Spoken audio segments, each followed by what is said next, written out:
Hi guys, welcome to Hoops Junction. Today we're talking about Kevin Durant's knee injury.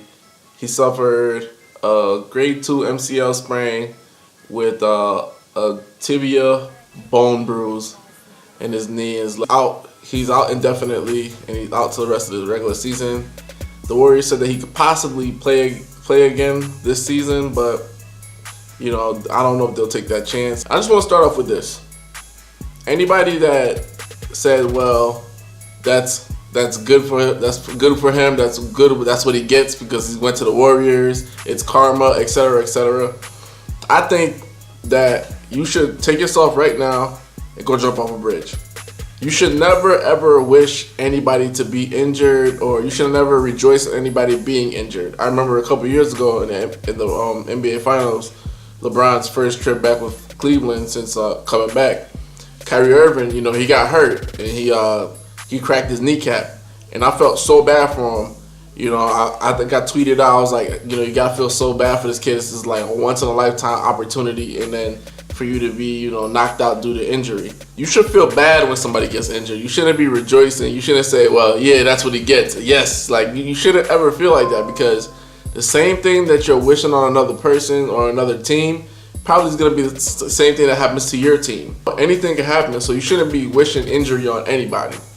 That's enough about that. I'm going to give you 3 reasons why the Kevin Durant injury is very significant, and it may stop the Golden State Warriors from getting to the NBA Finals and even winning NBA Finals. Got 3 reasons for you right here. Let's go. The first reason why Kevin Durant's injury is so significant is because the Warriors are losing their best player. Yes, you heard it. Even though they have a 2-time NBA MVP on their team in Stephen Curry, Kevin Durant is their best player. He leads the team in points. He leads the team in blocks. He leads the team in rebounds. And he scores 25 points per game. Like, where are you going to replace that? You just heard what I just said. Leads the team in points. Leads the team in blocks. Leads the team in rebounds.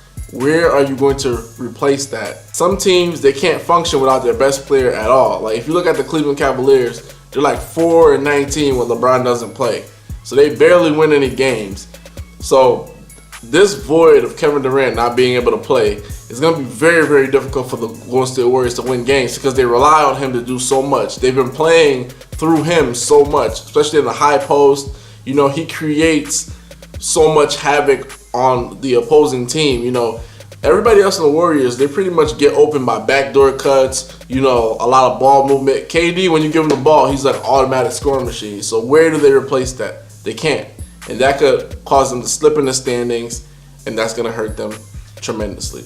Reason number 2 why Kevin Durant's injury is huge and it's going to hurt the Warriors to the max. The Warriors are a small team. With Kevin Durant, they were small. Without Kevin Durant, they're even smaller. And the thing is, they're small and they lose that length. Kevin Durant was lanky. Stephen Curry is kind of lanky. Klay Thompson is lanky. Draymond Green is lanky. You take out one of those lanky guys, and now you're just a small team. It doesn't matter how much length you got on your arms. You know what I'm saying? Like, at the end of the day, KD was like a rim protector, but he got a lot of deflections. The reason why the Warriors were number 1 in deflections and had like the number 1 defense in the league is due to KD, and he negated them being small. So all that's to talk about them, you could pound them inside. You couldn't do that with KD there. But with him gone, they're even smaller. So they're not going to stack up against any team in the West in terms of height. They're going to give up a ton of offensive rebounds. Already, Stephen Curry's not the greatest rebounder. Klay Thompson's not the greatest rebounder. You saw that when Tristan Thompson in the NBA Finals was giving them fits, and they couldn't gang rebound. They couldn't secure loose balls. That's pretty much why. That was a big part of the reason why they gave up a 3-1 lead, because they could not secure any loose balls, and that's just a plain fact. With them being even smaller, Portland got bigger. San Antonio Spurs got Paul Gasol, and they have LaMarcus Aldridge. They're big. The Houston Rockets, they got Clint Capella, they have Nene. They're big. So all of the rivals for the Golden State Warriors have a huge advantage on the front line, and that's going to decimate them. I mean, if they get into a dogfight with any team, they'll probably possibly get knocked out in the first round, first in the West right now. San Antonio's only behind like 4 games, if that. So the Warriors could slip. You know what I'm saying? The Warriors could slip and they could go to the 2nd or 3rd seed, and there goes home court advantage, and there goes your trip to the NBA Finals. The third and final reason why the Kevin Durant injury is so huge to the team is because they don't have any depth. When Kevin Durant signed with the team, they got rid of Barnes, they got rid of Bogut, they got rid of Azili because they had to keep Iguodala and they had to keep Livingston, 2 guys that they felt were much more promising. I think they did make a good decision in signing. Of course you want to sign Kevin Durant. You're not going to bring back Bogut because in the NBA Finals, yes, they had a 3-1 lead, but Bogut was not as instrumental as he was supposed to be. So that made sense to trade. Of course, you're going to trade for that talent. I mean, yes, your depth hurts, but you're thinking in a positive way.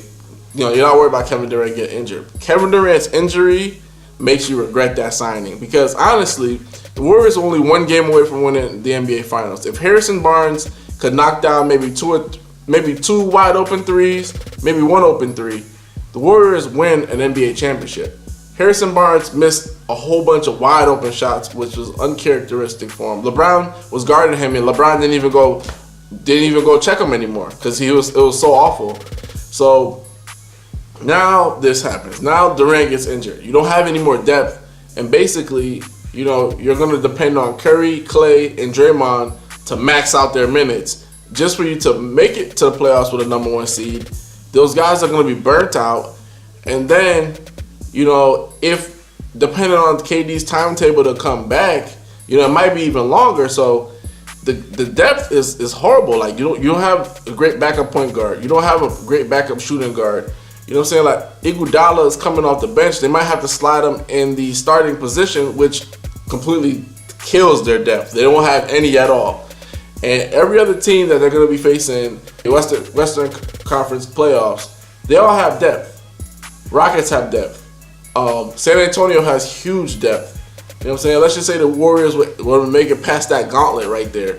They're going to have to go play against the Cleveland Cavaliers, which have possibly the greatest depth in the NBA right now.